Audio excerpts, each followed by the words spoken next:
Yeah, I feel like that was a good. That guy fits well. Cole fits well into our team and our system, and obviously I think he's a good player. Yeah, there were a couple options there. We felt like it was best and made the best decision that we felt like we made the best decision we could. So that's what we did. Yeah, he wouldn't have lasted much longer.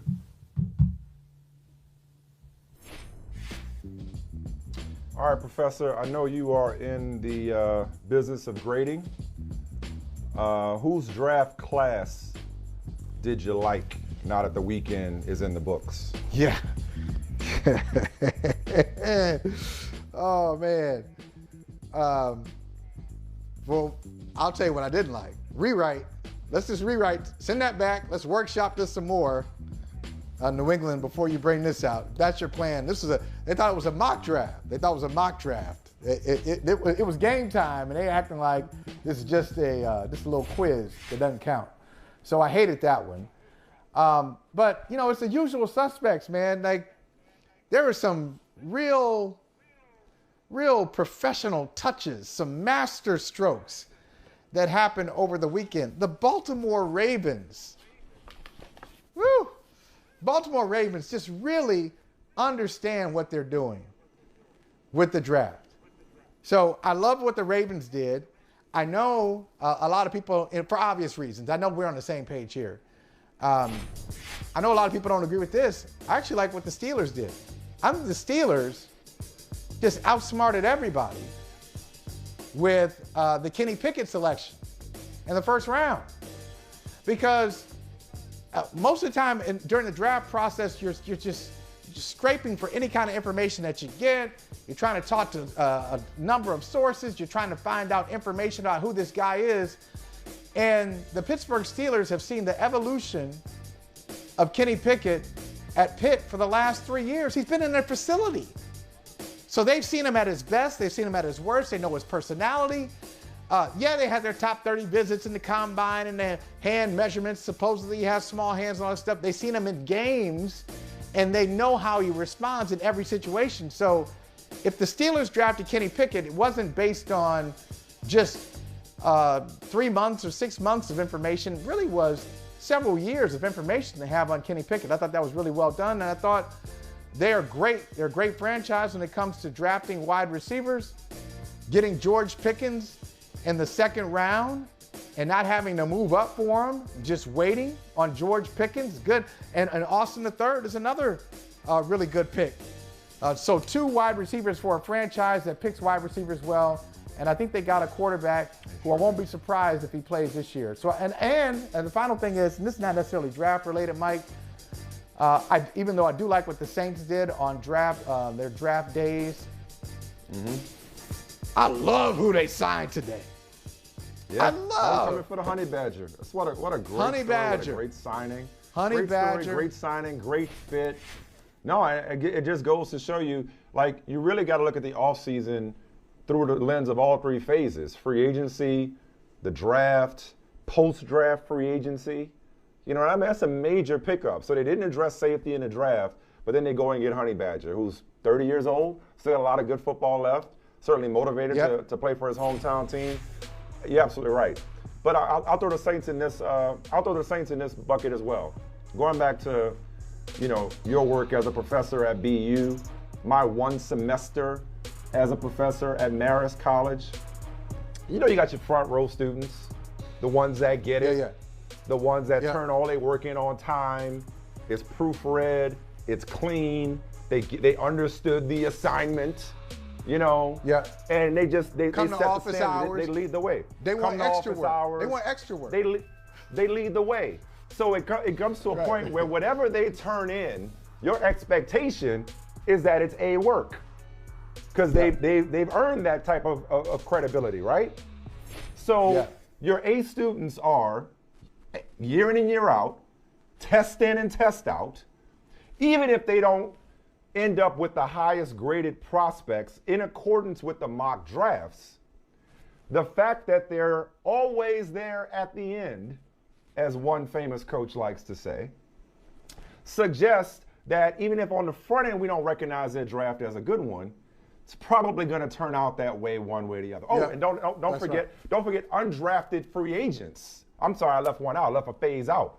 I left the free agency, the draft, undrafted free agency, and post-draft free agency with veteran free agents that are now finding the best fit. So 4. So Ravens goes without saying at this point. They get the draft better than anybody, but you can't take it for granted. You got to give them their flowers. The Chiefs, okay, that's another one that just knows what they're doing when it comes to the draft. And then talk about nice signings post-draft. Justin Ross, undrafted. I know his health was a concern, but that's the Justin Ross that lit up Alabama in the national championship game. That was incredible as a freshman at Clemson. If Justin Ross is healthy and they got him as an undrafted free agent, if he can still play, that was a first-round guy after his freshman year. Frame that right there. Right, frame that 2022 draft class. I'm telling you, we're going to look back at this and say, can you believe they did that? That's an incredible class. The Steelers, even if they're not highly ranked by a lot of pundits right now, I haven't seen all of the draft grades, but even if people aren't falling over themselves, their history suggests that they got it right. Even New England, I'll throw New England in there. They are outside the box thinkers, to put it generously, and they have swung and missed quite a bit with specific positions, especially lately. So they're like the Patriots are like that student that like gets a little comfortable, and as a professor you're kind of like, yo man, I know you're better than this. I give you the benefit of the doubt.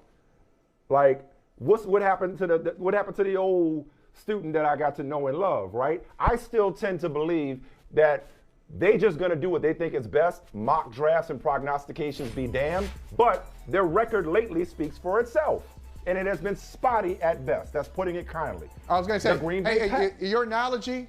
Can I add to your analogy? I know that student you're talking about.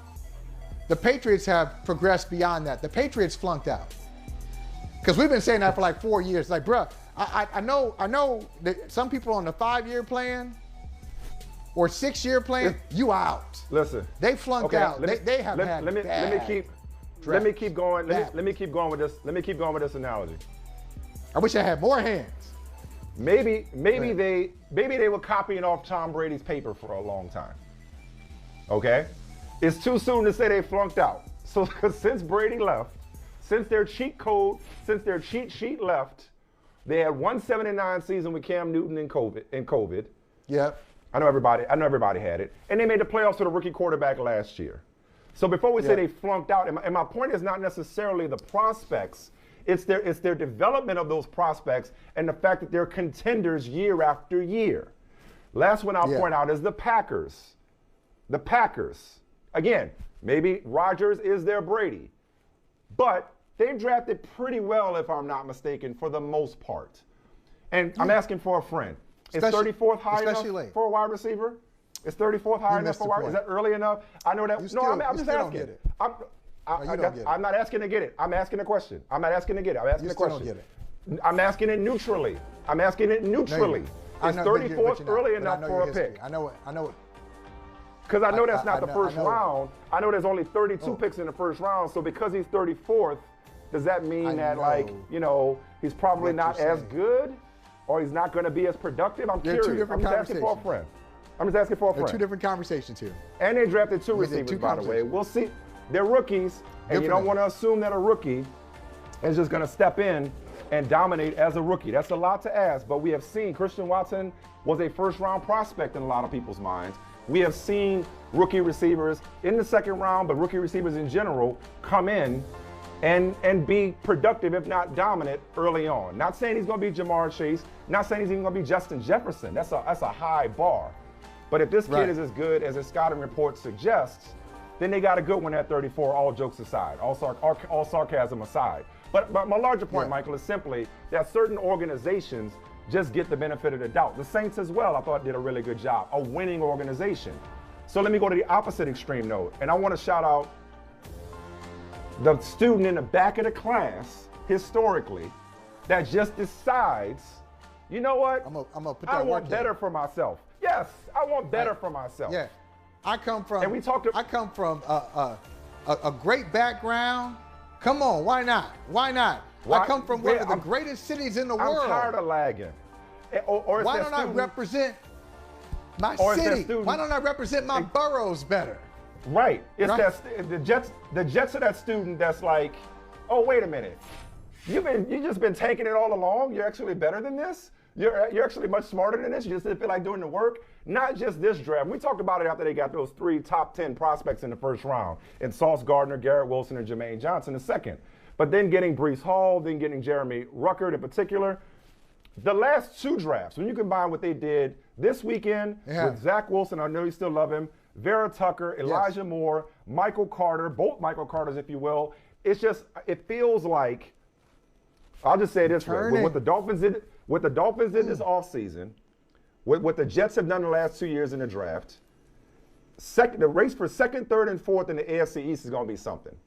It's going to be something. But it's still the Bills division, especially now that they got the punt god. Just had to get that in there. They got the punt guy. Just want to throw that out there. But how about this? The Bills got him. But teams were hating on the punt guy, though. Teams were hating on him. The third punter taken. The third punter taken.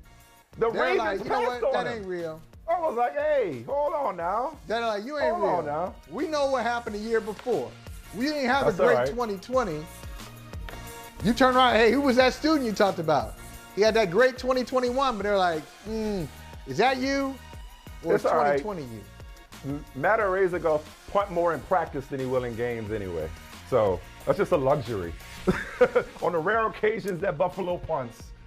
Hey, thanks for watching Brother from Another on YouTube. Make sure you hit subscribe before you leave, and be sure to watch us 3 to 5 p.m. Eastern Time on Peacock. Appreciate you.